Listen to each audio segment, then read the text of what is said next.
Ngayong araw po na ito ay inaalala at pinagdarasal po natin ang ating mga kapatid na Kristiyano sa iba't ibang panig ng mundo na nakakaranas ng pag-uusig o yung sinasabi nating persecuted Christians.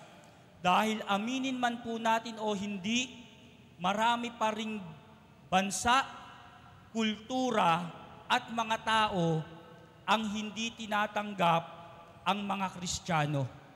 Marami sa kanila ang nakakaranas ng pananakit to the point na pinapatay, lalo na sa African continent at sa Arab countries.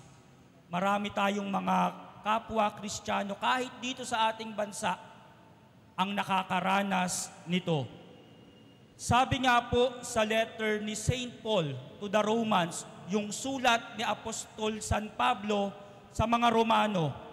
At ito po yung pagbasa kanina sa aming morning prayer.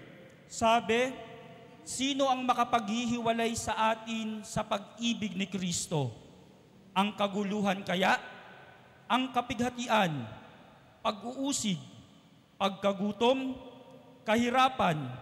Panganib? O kamatayan? Sabi sa panghuli, hindi. Sa lahat ng mga ito'y tayong lalong higit pang nagtatagumpay sa pamamagitan niya na nagmamahal sa atin. Mga minamahal kong kapatid, tandaan po natin, marami ang inuusig na kapwa natin Kristiyano. Pero itong araw din po na ito ay pagpapaalala sa atin bilang mga Kristiyano na minsan o madalas sa ating buhay, tayo rin ang nagiging dahilan kung bakit nawawalay sa pag-ibig ni Kristo ang ating kapwa Kristiyano. Marami sa ating mga Kristiyano ang umuusig sa kapwa niya Kristiyano. Aminin man po natin yan o hindi, maraming Kristiyanong laging nasa simbahan ang nagiging dahilan kung bakit maraming Kristiyano ang nawawala ng pananampalataya. Bakit? Minsan, kung sino pa yung mga laging nagsisimba, sila pa yung numero unong umuusig sa kapwa niya Kristiyano.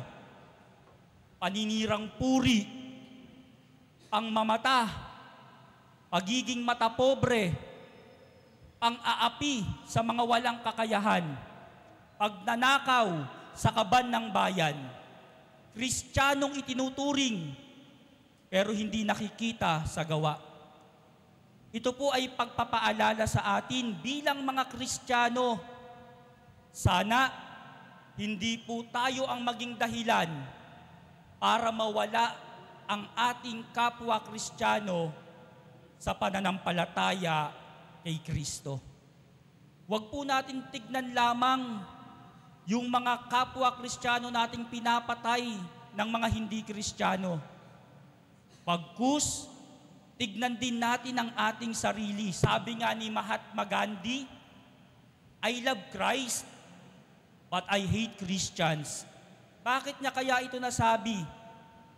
Sapagkat maraming Kristiyano, Kristiyano lang sa pangalan, pero hindi nakikita sa gawa.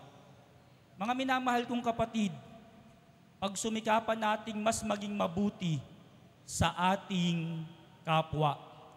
Habang pinagdadasal natin ang ating kapwa Kristiyanong nakakaranas ng pag-uusig, please, kung ikaw ang dahilan ng pag-uusig at paghihirap ng kapwa mo Kristiyano, itigil mo at magbagong buhay ka at isabuhay mo ang pananampalatayang ipinapahayag mo at pagmamahal mo kay Jesus. Amen.